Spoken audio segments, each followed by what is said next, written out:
My sons made me proud. My daughter, well, not everyone can be a winner. The words hit the banquet hall like a cold wind, followed by scattered awkward laughter. I stood at the back of the room in Portland, Oregon, watching my father, Harold Bennett, deliver his retirement speech to a crowd of colleagues, family, and friends. My grip tightened on the small, wrapped box in my hands as I forced my face to remain neutral. "I owe everything to my boys," he continued, his voice swelling with pride as he gestured toward my brothers. Thomas, with his law firm, and James, expanding the family construction business. They understand what it means to build something lasting. More applause, more smiles, more validation for the golden sons while I remained invisible at the back of the room. My name is Naomi Bennett. I'm 39 years old, and tonight was supposed to be about celebrating my father's 40-year career as a structural engineer. Instead, it became another reminder of why I'd spent most of my adult life proving myself to a man who would never see me. The banquet hall buzzed with the comfortable chatter of people who'd known each other for decades. My father's colleagues from North Peak Engineering filled the tables, their wives dressed in their finest, everyone eager to honor Harold Bennett's distinguished career. Everyone except me seemed genuinely happy to be there. I watched Thomas lean back in his chair, basking in the praise. At 42, my oldest brother had built a successful law practice and married well. James, 38, had taken Dad's initial skepticism about his intelligence and turned it into determination, growing our family's small construction company into a regional powerhouse. Both had given Dad the grandchildren he bragged about, the sons-in-law he respected, the legacy he could point to with pride. And then there was me. Naomi's always been different, Dad had told people over the years, usually with that particular tone that made different sound like a diagnosis. She's got her head in the clouds with all those science projects. Never could get her to focus on practical things. The irony wasn't lost on me that the man who built bridges for a living had never learned to build one to his daughter. As Dad wrapped up his speech, thanking everyone for their years of friendship and collaboration, I made my decision. I walked toward the front of the room, my heels clicking against the hardwood floor. Conversations quieted as people noticed my movement. "Dad," I said, my voice carrying clearly across the sudden silence. He looked surprised to see me approaching the podium. I placed the wrapped box on the table beside him. "From your biggest failure." The room went dead quiet. I could feel dozens of eyes on me, could sense the confusion and discomfort rippling through the crowd. My father stared at the box, then at me, his mouth slightly open. I turned and walked out, leaving behind 40 years of disappointment and a lifetime of being underestimated. 20 minutes later, I sat in my car in the parking lot, hands shaking as I gripped the steering wheel. Through the windows of the banquet hall, I could see the party continuing, though the energy seemed different now. People were probably wondering what had just happened, what was in that box, why Harold Bennett's daughter had made such a scene. The truth was, tonight had been building for decades. Growing up in the Bennett household meant understanding your place in the hierarchy. Dad was the undisputed king, the brilliant engineer who designed structures that would outlast us all. Mom was his devoted queen, managing the household and supporting his career with unwavering loyalty. Thomas and James were the princes, groomed from childhood to carry on the family tradition of building things that mattered. And I was the spare. I remembered being 8 years old, bringing Dad a drawing I'd made of a robot that could help sick people. He'd glanced at it for maybe 3 seconds before handing it back. "That's nice, sweetheart. Why don't you go help your mother in the kitchen?" When I was 12, I'd won the regional science fair with a project on biomedical engineering. Dad had missed the ceremony because James had a baseball game. "Sports build character," he'd explained later. "Science projects are just hobbies." The pattern continued through high school.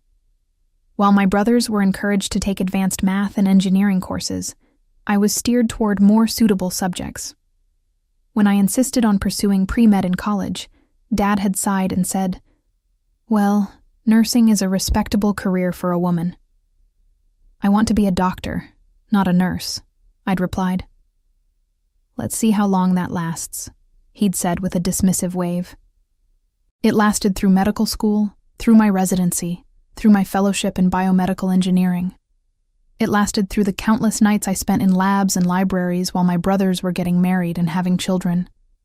It lasted through every family gathering where Dad introduced Thomas as my lawyer's son and James as the one taking over the business, while describing me as still figuring things out.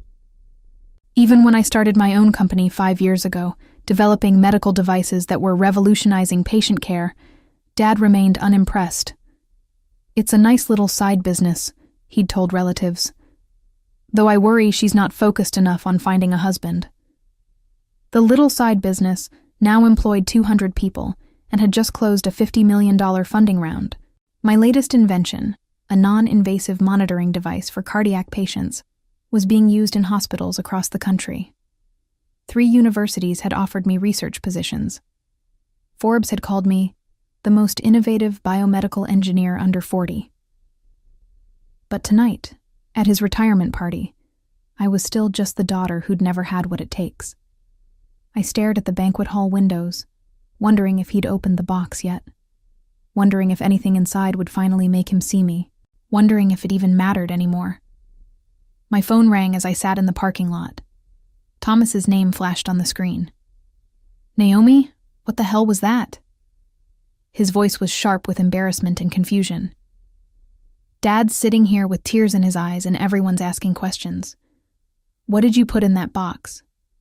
"The truth," I said simply. "What does that mean?" "Mom's freaking out. James is trying to calm everyone down. And Dad won't tell anyone what's inside. You need to come back and explain yourself." I almost laughed. Even now, even after what I'd just done, Thomas was more concerned about appearances than understanding. "I don't need to do anything, Thomas. I've spent 39 years trying to explain myself to this family. You're being dramatic. Dad loves you. We all do. He just what? Just thinks I'm a failure? Just never bothered to learn what I actually do for a living?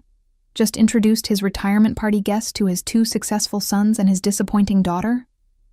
Silence stretched between us.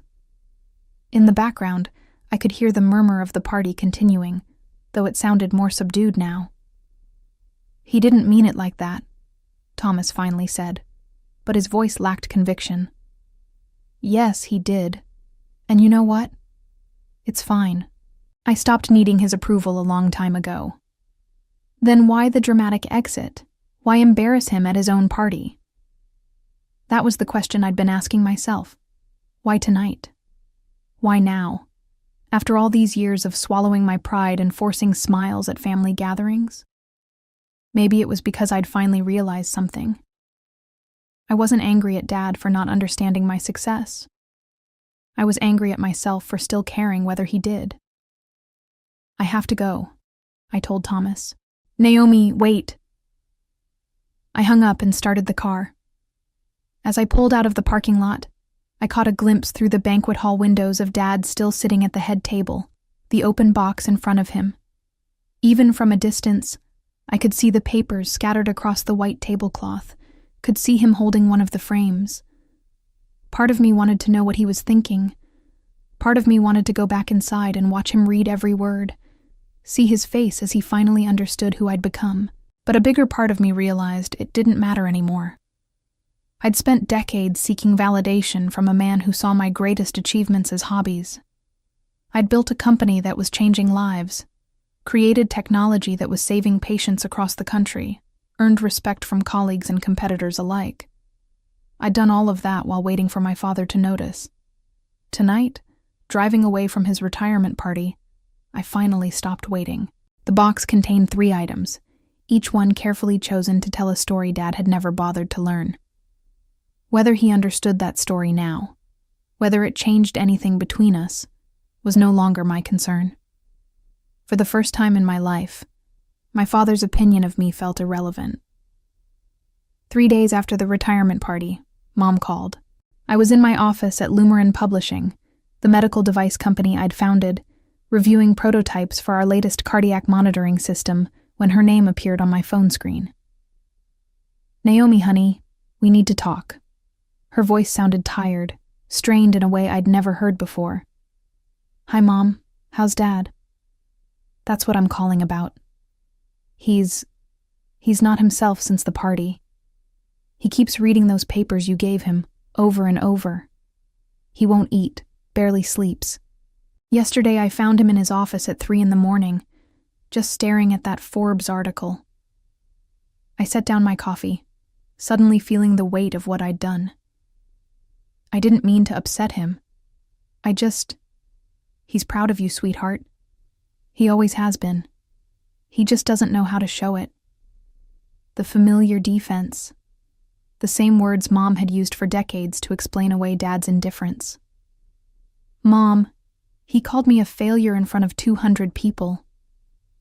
He didn't mean it that way. You know how your father is with words. He's not good at expressing emotions." I stared out my office window at the bustling research lab below, where my team was developing technology that would help doctors save lives. He expressed himself pretty clearly about Thomas and James. That's different. He understands their work, construction, law. These are things he can relate to. Your field is so complex. He's intimidated by it. Intimidated? The word caught me off guard.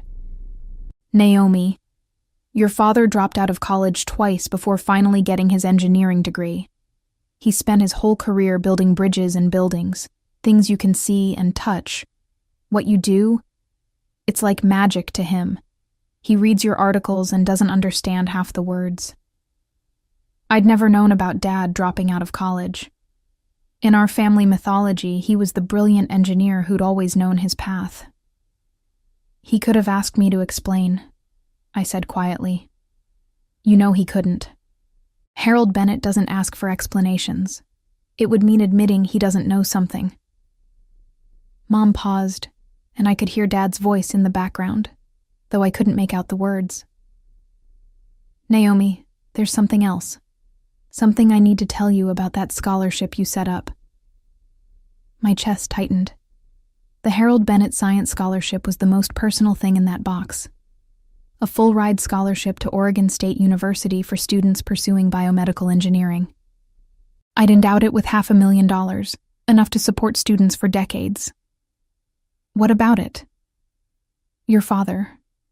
He called the university yesterday. He wanted to make sure it was real, that you'd actually done what the certificate said.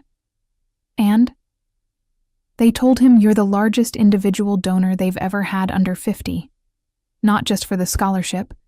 Apparently you've been funding their biomedical research lab for 3 years.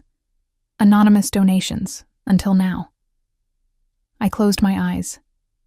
Those donations had been my way of giving back, of supporting the next generation of researchers. I'd kept them anonymous because I hadn't wanted recognition. I just wanted to help. "He knows about all of it now," Mom continued. "The lab has your name on it, Naomi. The Harold Bennett Biomedical Research Lab. They've been trying to thank you for years." I hadn't known they'd named the lab after the scholarship. The irony wasn't lost on me. Dad's name was on cutting-edge research he'd never understand, funded by the daughter he'd dismissed. "He's asking to see you," Mom said softly. "Will you come over, please?" I looked at my calendar, packed with meetings and deadlines. My company was in the middle of negotiations with 3 major hospital systems. I had a prototype deadline next week that could revolutionize emergency cardiac care. But something in Mom's voice made me pause. "I'll be there in an hour," I said. As I drove across Portland to my childhood home, I wondered what I was walking into. Was this Dad finally ready to acknowledge what I'd built? Or was it another attempt to minimize my accomplishments, to find a way to make them about him? Either way, I was done pretending his opinion mattered. The girl who desperately wanted her father's approval was gone. In her place was a woman who'd learned to validate herself. Dad was sitting in his study when I arrived, surrounded by the papers from the box. The Forbes article was spread across his desk, along with printouts that looked like they'd come from my company's website. He looked up when I walked in, and I was startled by how much older he seemed than he had 3 days ago. Naomi. His voice was hoarse, uncertain. Thank you for coming. I sat in the chair across from his desk, the same chair where I'd received countless lectures about practical career choices and realistic expectations. Today it felt different. Today, I wasn't the little girl seeking approval. Mom said you wanted to talk. He gestured at the papers scattered around him. I've been doing some reading about your company, about what you've accomplished. Just now? After 5 years? The question hung between us, sharp and unavoidable. Dad's face flushed slightly. I thought I knew. I thought it was a small medical supply business or something. I didn't realize... He picked up the Forbes article, shaking his head. Naomi, you've built something extraordinary. Yes, I have. My directness seemed to surprise him. He was used to me deflecting compliments, minimizing my achievements to make others comfortable. This device you invented, the cardiac monitor. The article says it saved thousands of lives. Tens of thousands, actually. The latest models are being used in emergency rooms across the country. We're expanding to Europe next year. Dad stared at me as if seeing me for the first time. How did you do it? How did you build all this? The question was so genuine, so devoid of his usual dismissiveness, that it caught me off guard. For a moment, I saw not the father who'd disappointed me, but an old man genuinely trying to understand his daughter's life. Hard work. A lot of very smart people who believed in the vision, and about 15 years of your constant skepticism motivating me to prove you wrong. He winced at that last part. Naomi, Let me finish. My voice was calm but firm. I started this company because I saw problems in healthcare that needed solving. Patients were dying because existing monitoring equipment was too expensive, too complex, or too unreliable. I knew I could build something better. I gestured to the Forbes article on his desk. That device has a 98% accuracy rate and costs 1/3 of what similar equipment used to cost. It's not about the money or the recognition. It's about the emergency room doctor in rural Montana who can now diagnose heart attacks in patients who would have died 20 years ago. Dad's eyes were filling with tears. I had no idea. I never bothered to learn. No, you didn't. You dismissed it as a hobby, just like you dismissed everything else I ever cared about. I was wrong. The words came out barely above a whisper. I was so wrong, and I don't know how to fix it. I studied his face, looking for signs of the manipulation I'd grown so used to. But all I saw was genuine remorse and something that looked like awe. Dad, do you know what I wanted most when I was growing up? He shook his head. I wanted you to ask me about my day. Just once. I wanted you to show up to one of my science fairs, to read one of my school papers, to act like what I was doing mattered to you. It did matter. You mattered. I didn't know how to connect with you. Your brothers were so much like me, and you were so... He searched for the word. Different? Brilliant. You were brilliant in ways I couldn't understand. It intimidated me. The admission hung in the air between us, raw and honest in a way our family had never been. There's something else, Dad said, reaching for a manila folder I hadn't noticed before. I've been making some calls since the party, learning about things I should have known years ago. He opened the folder and pulled out a stack of papers.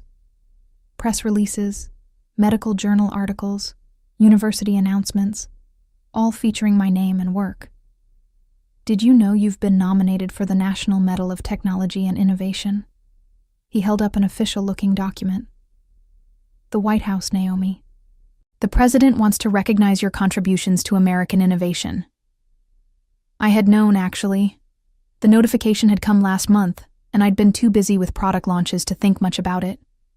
Awards and recognition had stopped feeling important after years of working for personal satisfaction rather than external validation. And this. He pulled out another paper. You've been invited to present at the World Health Organization's conference on medical device innovation. They're calling your work paradigm shifting. Dad set the papers down and looked at me with something approaching wonder. How did I miss all of this? How did I have a daughter changing the world and not even notice? Because you never looked, I said simply. You decided who I was when I was 8 years old and never bothered to update your assessment. I know, and I'll regret that for the rest of my life. He paused, seeming to gather courage for something. Naomi, would you explain it to me? Your work? I want to understand. For 39 years, I dreamed of this moment. Dad, finally asking about my passion, wanting to understand what drove me. Now that it was happening, I felt surprisingly detached from it. It's complex. Medical device engineering requires understanding of physiology, electronics, materials science, data analysis. I'm not as smart as you, he interrupted. But I'm not stupid. Try me. I studied his face, seeing genuine curiosity there. Slowly, I began to explain how cardiac monitors work, how I'd identified the flaws in existing technology, how my team had developed solutions that were more accurate and more affordable. Dad listened intently, asking surprisingly thoughtful questions. So the sensors you developed can detect irregularities that older machines miss? He asked. Exactly. And because our device uses machine learning algorithms, it gets better at diagnosis over time. It learns from every patient it monitors. He shook his head in amazement. That's incredible, Naomi. You're saving lives every day. The conversation continued for another hour. Dad asked about my team, my manufacturing process, my plans for expansion. For the first time in my life, he seemed genuinely interested in understanding my world, but something had shifted in me during those 3 days since the party. His attention felt too little, too late. I should go, I said finally. I have a board meeting this afternoon. Wait. Dad stood as I did. Naomi, I know I can't undo 40 years of not seeing you, but I want to try to do better. I want to be the father you deserved.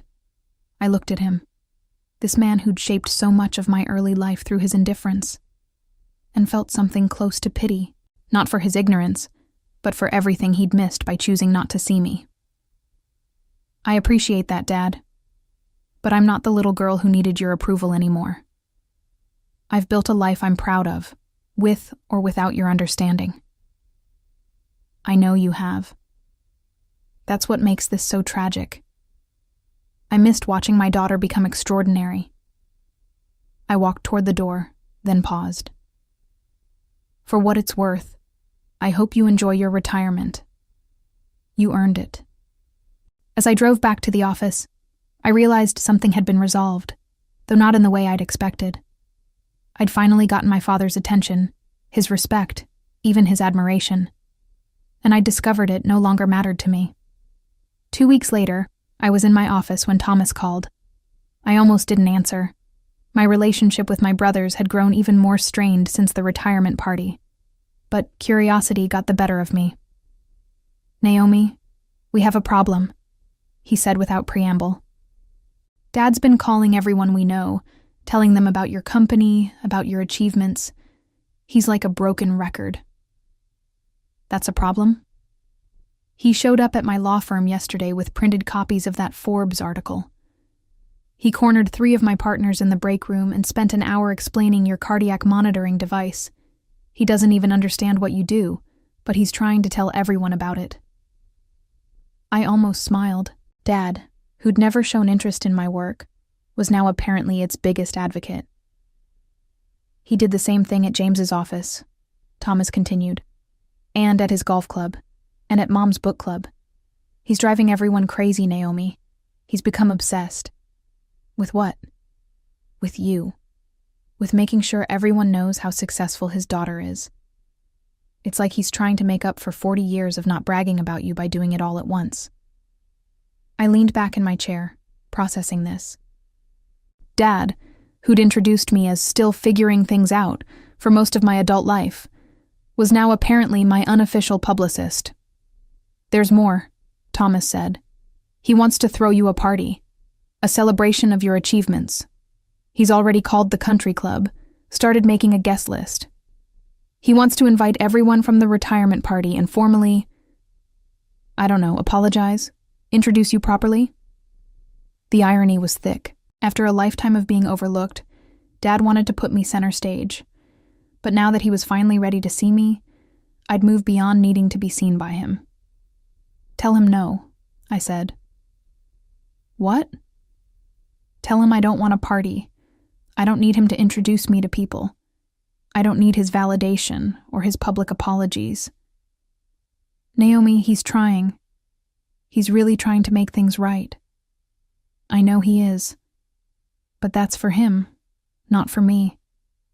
I'm not interested in being his redemption story. The next morning, Dad showed up at my office. My assistant tried to stop him, but he'd apparently charmed his way past building security and made it all the way to my floor. We need to talk, he said, standing in my doorway with the same determined expression I'd seen him wear when tackling difficult engineering problems. Dad, I'm in the middle of... I know you don't want the party, Thomas told me, but I need you to understand something. He stepped into my office and closed the door behind him. I'm not doing this for me. I'm doing it for you. I don't need you to do anything for me. Yes, you do. His voice was firmer than I'd heard it in weeks. Because I spent 40 years telling people you were just okay. Just average. Just my daughter who hadn't figured things out yet. And now I know the truth. But they don't. He pulled out a folded piece of paper from his jacket pocket. Do you know what this is? I shook my head. It's a list of every person I told that you were wasting your time with science projects. Every colleague I complained to about your impractical career choices. Every family friend I told not to take your work seriously. His voice cracked slightly. It's a long list, Naomi, and I owe it to you to set the record straight with every single person on it. I stared at the paper, understanding finally dawning. This wasn't about his guilt or his need for redemption. This was about repairing damage he'd done to my reputation, to how people saw me. I spent decades undermining you without even realizing it, he continued. Let me spend whatever time I have left building you up. For the first time since the retirement party, I felt my emotional armor crack slightly. Not because I needed his help, but because I finally understood the depth of what he was trying to repair. Okay, I said quietly. But we do this my way. Dad's face lit up with relief and gratitude. However you want it. Looking at him in that moment, I realized that my revenge had been more complete than I'd intended. I'd wanted him to see me, and now he couldn't see anything else. I'd wanted him to understand what he'd missed, and now he was drowning in regret. I'd wanted him to acknowledge my success, and now he was desperate to proclaim it to anyone who would listen. But somehow, his recognition felt less important than the journey I'd taken to earn it. The best revenge, I realized, had been building a life so successful that his opinion of it had become irrelevant. Everything else was just epilogue. As I worked alongside my father to plan an event that would properly introduce me to his world, I couldn't help but reflect on the strange turn my revenge had taken. From a moment of anger to an opportunity for healing, even if the healing was more for him than for me.